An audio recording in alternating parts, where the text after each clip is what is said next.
Hello, YouTube. I want to show you this model that I've made in Blender here.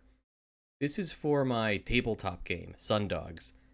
I'm rewriting the rulebook because I want to shake up the mechanics, and I'm also taking the opportunity to redo the art because my Blender skills have gotten a lot better. The game is available for download as in its current state on DriveThruRPG. If you want to see what it's like, I am going to change some things, but a lot of it's going to stay the same. All right.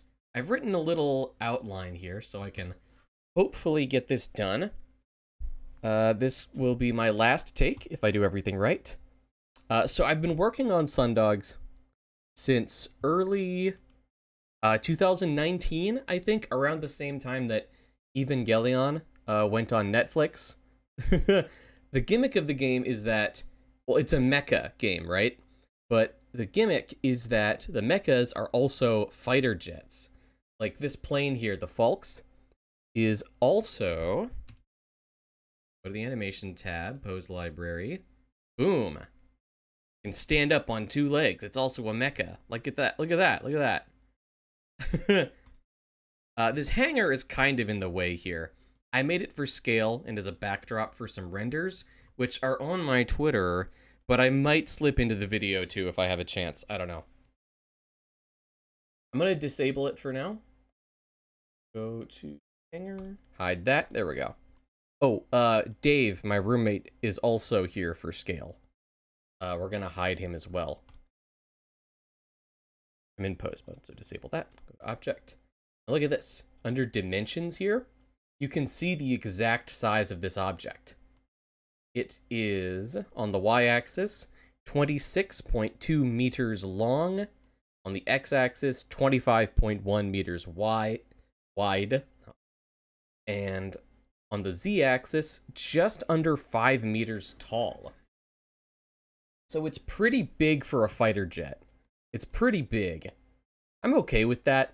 The size of the jet is good or bad depending on the mission it's supposed to do. Like if it's supposed to be a low maintenance fighter, smaller is better, but bigger means you have better capabilities too. What's next? So it's named after the Dacian Falx, which is a forward curved sword from southeastern Europe. I know it was used by the enemies of the Romans, and then later by the Romans themselves, mostly the Dacians, Thracians. Not a history lesson. That's where the name is from. I like it a lot. I think it's a cool name. I think curved swords, well, forward curved swords in particular, are super cool. So that's why I picked the name for this. Hangers for scale, same size. Da, da, da. Oh, I'm going through this pretty well. So look at the livery here on this. Oh, on this aircraft. This belongs very clearly to the Dove Initiative, which is a peacekeeping organization in the universe of the game. I drew this in MS Paint, put it on the wing. I think it looks kind of cool.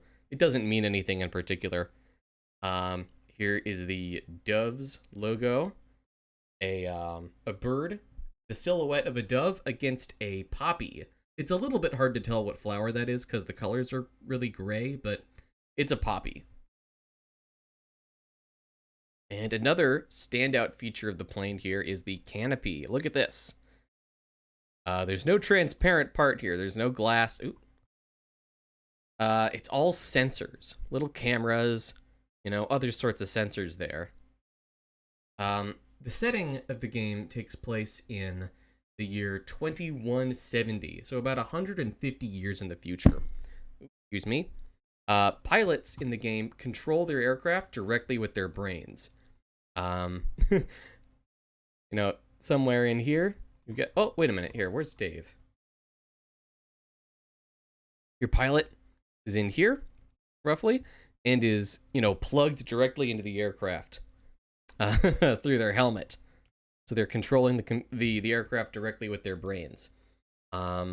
Psychic abilities are a thing in the game setting, so that's a major feature. Right, yeah. So going over the design here, it's built in a delta wing configuration. Um, I don't need to explain super much what that means, but it's just the shape of the wing, right? You've got, it's long like this, and it's short like this. A lot of delta wings are straight from one tip to the other, but this one is slightly blended. The benefits of a delta wing is that you've got a lot of space for armaments, other equipment, and fuel. I chose it because I think they look really cool. They look really good on agile aircraft. This plane in particular takes a lot of influence from the Su family of aircraft, the Su-27, Su-30, Su-35, but also the YF-23, which was the F-22 Raptor's opponent in the ATF competition back in the 90s. Let's see if I can pull this off here. So if I go in OBS and I change my window, here you go, yeah. See, I used the YF-20, I used this one, YF-23, for scale and to get the general shape right.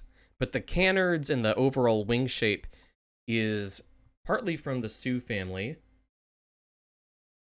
My phone's getting a call.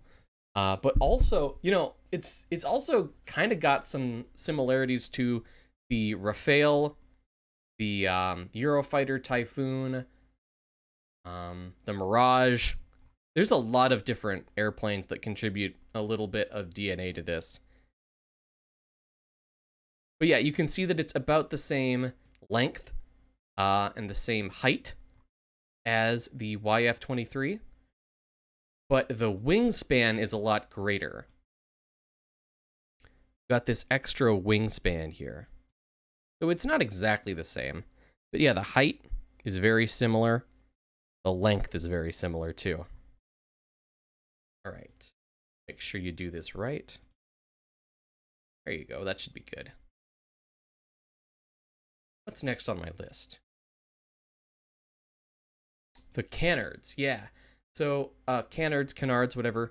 I really like these a lot, too. These are the very small wings at the front, used to provide lift to the nose of the plane and assist in steering. If I go into pose mode here... Oh, it's not showing. My bones hidden? Are. This whole plane's got bones in it for posing. The canards can rotate like this. Look at that. That's pretty sick. Pretty cool. There's a little bit of not perfect riggings. You can see that. I don't know why it's like that. I don't feel like fixing it right now, though. I fixed the rigging on this thing so many times, but the problems always seem to come back or regenerate somehow. I don't know. Rigging's not my favorite thing to do. It's also got these stabilizers in the back, too. So it kind of looks like it's got 3 wings on each side. But it's got these stabilizers on the tail. Now, a plane that already has, like, delta wings and canards does not strictly need tail stabilizers. From an aerodynamics perspective, these just are not super important. However, I included them partly because they look cool, but because they help this plane look a little bit more like a bird.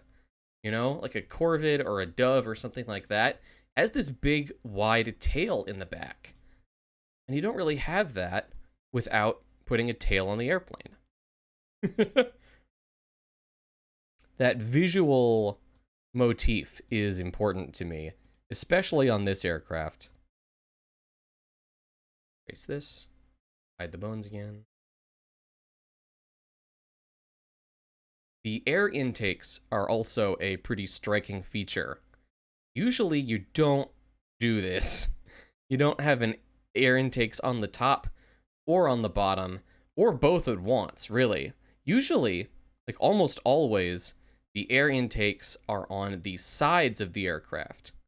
This is so that you get good air, no matter whether you're pitched up or down. Usually they'd be positioned right here, but because I'm doing all this stuff with the wings, I decided to put them on the top and the bottom. Like if you look at the Eurofighter Typhoon, its air intakes are on the bottom because it's got these wide delta wings and the canards. So I decided to do that too. But I also decided, talk slow, Bimby, that it would be cool to have intakes on the top as well as the bottom, right? I don't know. It's just a thing that I think is cool. It is really cool. It looks really nice to me. What's next? Right. One more thing I want to point out about the fighter aspect of this is the thrust vectoring on the jet nozzles back here. These aren't rigged, but you can see that there's 4 panels surrounding both of the outputs. These are used to direct the thrust of an aircraft. So that, you know, you're not just steering with your canards and your control surfaces, but you're also changing the direction the airplane is pushed with the thrust vectoring, which is important for a concept called super maneuverability. Look that up on YouTube. You'll see some cool maneuvers and stuff.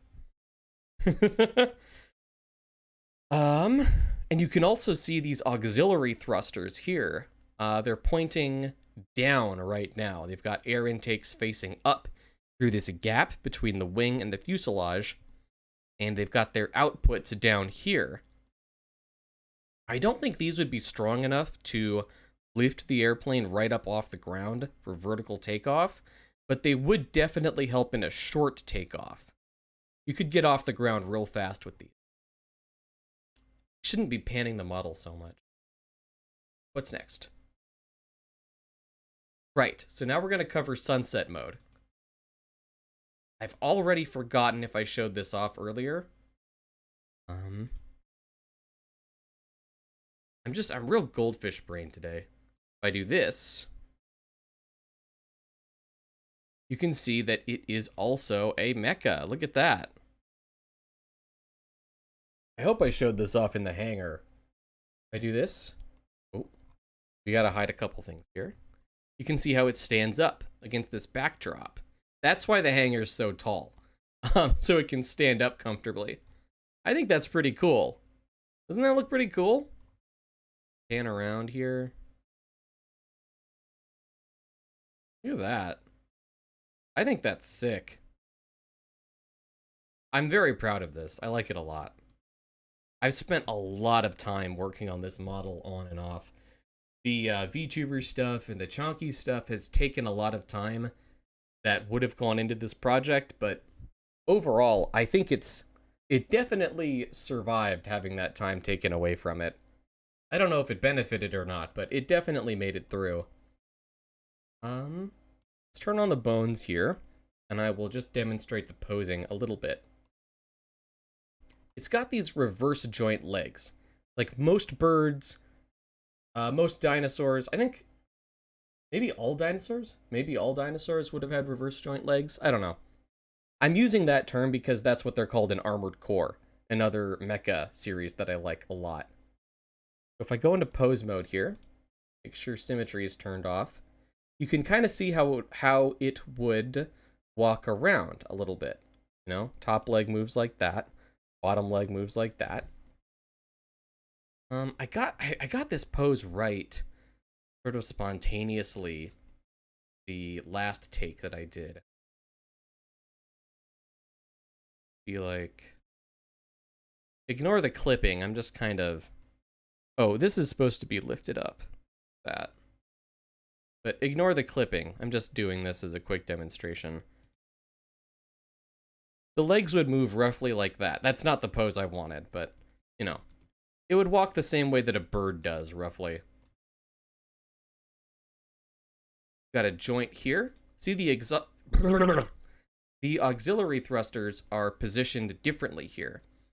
You can use them as jump jets in sunset mode, or, you know, just ways to kind of zip around a little bit. Armored Core 4 is a good example of mechas jumping and gliding around using thrusters. But yeah, the ankles have a joint here. Symmetry, please stay turned off. Move around. Toes move up and down. They wouldn't move farther back than this, but, you know, they wouldn't need to either. I don't know, the anatomy on this is really cool to me. Not just because I'm the one who made it, but, I learned a lot, I think, about the locomotion of birds. And I guess by extension, bipedal dinosaurs. By doing research for this project. Very cool, very cool.